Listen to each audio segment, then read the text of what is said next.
구독, 좋아요, 알림 설정 후원 진심으로 감사드립니다.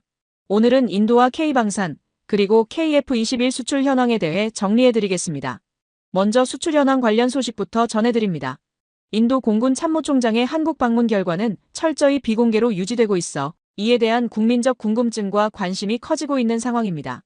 KF-21 관련 논의는 외부에 공개되지 않았으나 놀랍게도 한국 언론보다 먼저 중국 언론이 인도의 KF-21 도입 가능성을 대대적으로 다뤘습니다. 이후 인도와 한국은 빠르게 협상에 돌입했고 인도는 한국산 K9 자주포 100문을 추가로 구매하는 계약을 최종 체결했습니다. 중국은 한국의 K9 자주포 및 KF-21 전투기가 인도-중국 국경 인근에 배치될 가능성에 대해 예민하게 반응하고 있으며 인도 국방부 고위 관계자들과 한국 측 인사의 접촉에도 민감한 반응을 보이며 곧바로 보도를 내보냈습니다. 특히 인도군이 중국과 접경한 국경지대에 K9 자주포를 배치한 직후 중국은 한국산 무기 확산에 대해 강한 경계심을 표출하기 시작했습니다. 이런 정세 속에서 인도 국방부는 중국을 견제할 차세대 무기 파트너로 한국을 최우선으로 고려하고 있으며 신뢰도 높은 협력관계 구축을 목표로 하고 있습니다. 인도의 주요 언론들도 현재 인도가 선택할 수 있는 가장 현실적이고 신뢰할 만한 전투기 대안은 한국의 KF-21이라는 점에 집중하고 있습니다. 또한 인도 국방 전문가들은 KF-21의 양산 시점을 고려할 때 한국 전투기에 대한 기대가 갈수록 높아지고 있으며 정비가 간편하고 성능 대비 가격 경쟁력이 뛰어난 전투기를 선호하는 인도 입장에서는 이 모든 조건을 충족시키는 유일한 선택지가 한국이라는 결론에 도달한 상태입니다. 실제로 인도가 도입한 K9 자주포에 대해 한국은 체계적인 정비 및 유지 관리 체계를 제공하면서도 우수한 성능을 안정적으로 유지해오고 있습니다. 이에 따라 인도는 2026년 KF-21 전투기의 본격적인 양산 시점까지 현재 보유 중인 라팔 전투기 30대로 공군 전력을 유지하고 이후 KF-21을 도입하기로 결정했습니다. 또한 인도 정부와 군의 다양한 요구 조건을 충족시키면서 성능과 가격 면에서도 경쟁 우위를 확보한 유일한 국가로 한국이 평가받고 있다는 분석도 나옵니다. 국내외 방산 전문가들 역시 KF-21 전투기가 틈새 시장에서 약 300에서 400대의 수출 가능성을 지닌 고성능 기종이라고 평가하며 T-50 훈련기와 FA-50 경공격기의 수출 실적이 그 근거를 뒷받침하고 있다고 밝혔습니다. 한국은 군용 항공기 시장에 진출한 지 채 10년이 되지 않아 7개국에 200대 이상의 국산 항공기를 판매하는 성과를 거두었습니다. KF-21 개발을 주도하고 있는 방위사업청과 한국항공우주산업 카이는 동남아, 중남미, 유럽 등을 주요 수출 시장으로 설정하고 그에 맞춘 수출 전략을 마련 중입니다. KF-21의 해외 수출과 관련한 구체적인 계약 사항은 아직 공개되지 않았지만 현재 KF-21 블록에는 미국산 엔진이 탑재되어 있어 수출 통제 범위에 대한 명확한 예측은 다소 어려운 상황입니다. 다만 인도는 이미 다양한 미국산 무기를 다수 운용하고 있으며 미국의 우방국에 해당하기 때문에 한국산 KF-21 전투기의 인도 수출 가능성은 상당히 높은 것으로 분석됩니다. 현재 미국과의 협력 관계는 한국 전투기의 수출 전략에서 가장 핵심적인 요인 중 하나로 여겨지고 있습니다. KF-21은 대한민국이 독자 개발한 첫 차세대 전투기로 이 정도 수준의 첨단 전투기가 빠르게 실전 운용 평가를 마치고 양산에 돌입한 사례는 매우 드물며 한국이 사실상 유일한 경우로 평가받고 있습니다. 세계 전투기 시장에서 미국이 여전히 주도적인 입지를 보이고 있으나 일부 분야에서는 한국이 우위를 점하기 시작했습니다. 후발주자인 한국이 이처럼 짧은 시간 안에 전투기 기술을 빠르게 발전시킨 사례는 국제적으로도 보기 힘든 일입니다. 대한민국의 신속한 기술 향상은 전 세계의 주목을 받고 있으며 한국은 국산화 비율을 끌어올리기 위한 노력을 강화하는 가운데 특히 무장 시스템과 같은 핵심 부품 기술의 확보를 최우선 목표로 설정하고 있습니다. 1950년대부터 부활로 항공기를 도입하며 쌓아온 기술력과 노하우를 토대로 한국은 KF-21 전투기 개발을 통해 자국 영공을 자국산 전투기로 지킬 수 있는 능력을 확보하게 되었습니다. 더 나아가 해외 무기에 의존하던 항공, 무장 시스템을 자국 기술로 빠르게 전환하려는 흐름도 활발히 이어지고 있습니다. 2022년 말부터 추진된 KF-21용 단거리 공대공 미사일 개발은 현재 가시적인 성과를 내고 있으며 장거리 공대공 유도무기 개발도 마무리 단계에 접어든 상황입니다. 한국은 이 무기 체계에 세계 최고 수준의 기술을 접목하겠다는 구상을 밝힌 바 있으며 국방과학연구소 ADD가 개발한 KF-21용 능동전자주사식 A사 레이더와 연계해 완전한 국산 무장 플랫폼 구축을 목표로 삼고 있습니다. 실제로 전투기의 핵심 요소는 뛰어난 기동성과 우수한 무장 능력입니다. 무장이 없는 전투기는 사실상 단순한 항공기에 불과하며 본연의 전투 임무를 수행할 수 없습니다. 이에 따라 국방과학연구소는 KF-21의 무장, 최적화와 무장체계의 완전한 국산화를 핵심 목표로 삼아 연구를 이어가고 있습니다. 국산 전투기 KF-21 보람에는 공중 발사 유도탄 시험에 성공했으며 최근 남해 상공에서 공대공 및 공대지 미사일 발사 시험을 비공개로 진행하며 무장 시스템의 안정성과 신뢰도를 점검했습니다. 또한 한화에어로스페이스는 인도와 K9 자주포 백문 추가 공급 계약을 최종적으로 체결했습니다. 2017년 인도와 처음으로 K9 자주포 백문 납품 계약을 맺은 지 8년 만에 다시 한번 실제적인 성과를 이뤄낸 것입니다. 당시 인도는 파키스탄 및 중국과의 국경 긴장이 고조되던 상황이었으며 한화는 약 7,700억 원 규모의 K9 자주포 계약을 체결했습니다. 2021년에는 200문 추가 도입이 추진됐지만 현지 상황으로 인해 납품 일정이 지연된 바 있습니다. 하지만 최근 계약이 다시 성사되면서 인도는 K9 자주포 전력을 추가 확보하는 데 성공했습니다. 이번 계약과 관련해 중국과 인도 간의 외교적 분위기 변화가 계약 체결에 직접적인 영향을 주지는 않았다는 분석도 나오고 있습니다. 지난해 하반기 로이터 통신은 브릭스 정상회의를 앞두고 인도와 중국이 접경 지역의 경비, 병력 배치에 대한 합의를 체결했다는 사실을 보도했습니다. 인도와 중국 간의 오랜 갈등은 역사적으로 복잡한 배경을 가지고 있습니다. 특히나 중국의 티벳 점령 이후 더더욱 갈등의 불씨가 되고 있는데요. 최근 들어 양국의 긴장 수위는 한층 더 고조되고 있습니다. 2020년 히말라야 고지대 라다크에서는 양측 병력이 몽둥이를 사용한 충돌을 벌였고 이로 인해 수십 명의 군인이 목숨을 잃는 참극이 발생했습니다. 그 이후에도 간헐적인 무력 충돌이 계속됐습니다. 인도는 이런 정세에 대응해 중국과의 협력 프로젝트를 중단하고 중국계 기업에 대한 제재를 강화했으며 미국이 주도하는 대중경제 안보협력체인 쿼드에 참여해 중국에 대한 압박을 높였습니다. 이후 양국은 군사적 긴장을 완화하기 위해 외교 및 군사 채널을 통한 협의를 여러 차례 진행했고 브릭스 정상회의를 앞두고 라다크 지역의 순찰 방식 변경에 합의했습니다. 인도 유력 일간지 타임스 오브 인디아는 양측이 국경 분쟁 지역에서 병력을 철수하기 시작했다고 보도했습니다. 보도에 따르면 인도군 관계자는 양국이 라다크 동부의 뎁산과 댐초크 지역에 배치된 병력을 단계적으로 철수 중이며 병력 이동과 군사시설 철거에는 약 일주일이 걸릴 것으로 예상된다고 밝혔습니다. 겉으로는 인도와 중국이 원만한 타협에 도달한 것처럼 보이지만 실제로는 그렇지 않은 부분도 존재합니다. 중국은 접경 지역에 배치했던 대규모 전투기 전력을 후방으로 옮겼지만 여전히 인도 인접 지역에 인도를 겨냥한 전투기 다수를 남겨두고 있는 상태입니다. 이에 따라 인도는 한국산 K9 자주포를 추가로 들여오기로 결정했으며 최근에는 대한민국산 전투기 대량 도입을 진지하게 고려하고 있습니다. 인도 국방장관은 인도 공군에 필요한 신형 전투기 수량이 현재 보유한 전투기보다 최소 200기 이상 더 필요하다고 밝혔습니다. 발표에 따르면 기존 미국산 전투기를 대체할 최신 전투기 200여 기가 필요하며 KF-21과 같이 지상 및 공중 공격이 모두 가능한 4.5세대 다목적 전투기를 선호하고 있다고 설명했습니다. 인도 국방장관의 발언을 종합해보면 한국의 KF-21 전투기는 인도가 요구하는 최신형 전투기 조건을 모두 갖춘 것으로 평가됩니다. 인도 공군은 현재 운용 중인 프랑스산 라팔 전투기 약 30대로는 충분한 전력을 확보하기 어렵다고 판단해 새로운 세대의 전투기 도입을 적극적으로 모색하고 있습니다. 국방장관이 언급한 차세대 전투기의 조건은 한국의 KF-21이 제시하는 성능과 대부분 부합하는 것으로 나타났습니다. 더불어 인도 공군 참모총장은 자국 대표 일간지와의 인터뷰에서 자국산 전투기도 외국산 무기에 필적하는 성능과 신뢰성을 확보해야 한다고 강조하며 국내에서 제작된 무기라 하더라도 적의 위협에 효과적으로 대응할 수 없다면 전투 장비로서 의미가 없다고 언급했습니다. 이처럼 인도의 군사 전략 변화에 따라 중국 정부와 국영 언론은 KF-21의 움직임을 예의주시하며 경계심을 드러내고 있습니다. 중국 관영 매체는 KF-21 시제 1호기부터 6호기까지의 시험 비행이 모두 완료되었고 블록2 모델 개발도 순조롭게 진행 중이라는 점을 언급하며 인도가 이 전투기를 실전 배치를 염두에 두고 도입할 가능성이 높다고 보도했습니다. 한편 KF-21에 장착되는 무기체계가 얼마나 안정적으로 개발되고 있는지 그리고 왜 대한민국의 군사력이 강력하다고 평가받는지 짚어보겠습니다.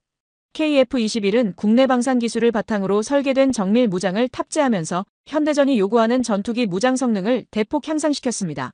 한국의 무장기술 발전 속도가 빨라지면서 주변국의 경계심과 견제가 점차 노골적으로 드러나는 상황입니다.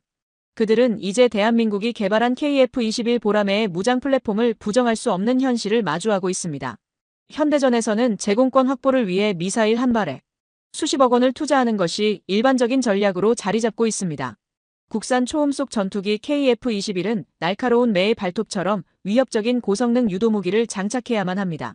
그리고 그러한 무기의 성능이 철저하게 입증되어야 KF-21의 수출 경쟁력을 높일 수 있을 뿐 아니라 한국 공군의 실질적인 전력 향상도 기대할 수 있습니다. 이러한 맥락에서 KF-21에 장착될 장거리 공대지 유도 무기, 이른바 한국형 타우러스가 개발되고 있습니다. 이 무기는 기존 타우러스 미사일과 유사한 성능을 갖추도록 설계되었으며 사거리는 최소 500km 이상으로 예상됩니다. 덕분에 한국 대전 상공에서 이륙한 KF-21 전투기는 곧바로 북한 평양을 정밀 타격할 수 있는 공대지 공격 능력을 확보하게 된 셈입니다. 한국이 독자 기술로 개발 중인 첫 번째 공중 발사형 유도무기에 타우러스라는 이름이 붙은 이유는 단순히 외형이 비슷해서가 아닙니다. 유럽 방산업체 MBDA는 한국의 공중 발사 유도무기 기술이 이미 성숙 단계에 도달했다고 판단하여 공동 개발을 먼저 제안한 전례가 있습니다. 하지만 한국은 이미 충분한 기술 기반을 확보하고 있었기에 독일과의 협업 대신 독자적인 개발 방식을 선택했습니다. 독일제 KEPD-350 미사일은 벙커버스터로 널리 알려져 있으며 지하 깊은 목표물까지 정밀 타격할 수 있는 성능을 갖춘 무기입니다. 이 미사일은 고도 3000m 상공에서 중력 가속을 이용해 지상 목표를 정밀하게 타격하며 최대 6m 두께의 철근 콘크리트를 관통한 후 내부에서 폭발을 일으키는 구조로 되어 있습니다. 한국형 타우러스 역시 이와 동등한 수준의 강력한 관통력을 갖춘 무기로 개발되고 있습니다. 이제 한국은 세계 최고 수준의 벙커버스터급 미사일을 독자 기술력으로 설계하고 있는 단계에 접어든 것입니다. KF-21 전투기에 탑재될 예정인 이 무기는 차세대 국산 유도무기로서 사거리가 1000km를 넘어서는 상황에서도 자동 항법 시스템을 통해 조종사의 조작 없이도 목표를 정확히 타격할 수 있도록 설계되어 있습니다. 이 고급 유도무기는 최신 전자장비를 탑재하고 있으며 폭발력과 엔진 성능이 향상되었음에도 불구하고 우수한 기술력 덕분에 전체 중량을 획기적으로 줄이는 데 성공했습니다. 이처럼 KF-21 보라매의 초장거리 유도무기를 장착함으로써 한국 공군은 중국 내 주요 핵심 지역을 신속하게 타격할 수 있는 전략적 능력을 확보하게 되었습니다. KF-21의 작전 성능을 극대화하는 가장 효과적인 방법은 경쟁 기체를 앞서는 고성능 국산 유도무기를 장착해 무장 플랫폼을 강화하는 것입니다. 한국 공군은 초기부터 KF-21에 통합할 미래형 무장으로 천룡 미사일을 개발하겠다는 계획을 세웠고 마침내 그 실체를 공식적으로 공개했습니다.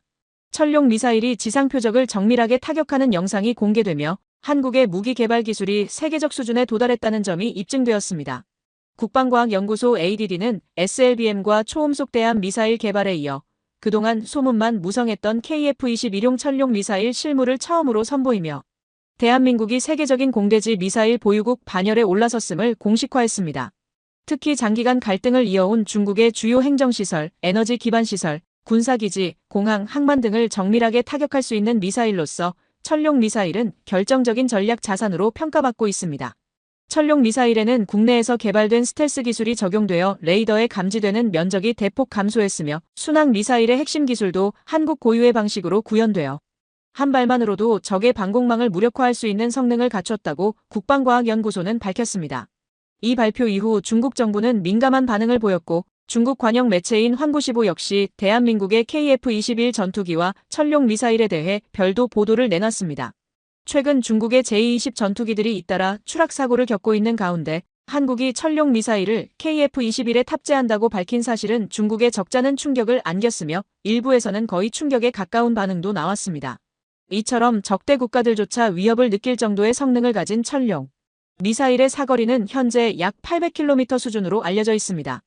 1000km 이상을 목표로 고출력 순항 미사일 엔진을 탑재해 성능을 강화하고 있으며 마하 7 이상의 속도 달성에도 성공한 것으로 평가되고 있습니다. 대한민국의 첨단 무기 개발 역량과 KF-21 전투기의 완성도는 현재 글로벌 차원에서도 막강한 영향력을 미치고 있습니다. 특히 우크라이나 사태 이후 세계 방산 시장이 급속도로 팽창한 상황에서 적기에 개발된 KF-21 전투기는 다수 국가의 안보 불안을 해소할 수 있는 최적의 대안으로 주목받고 있습니다.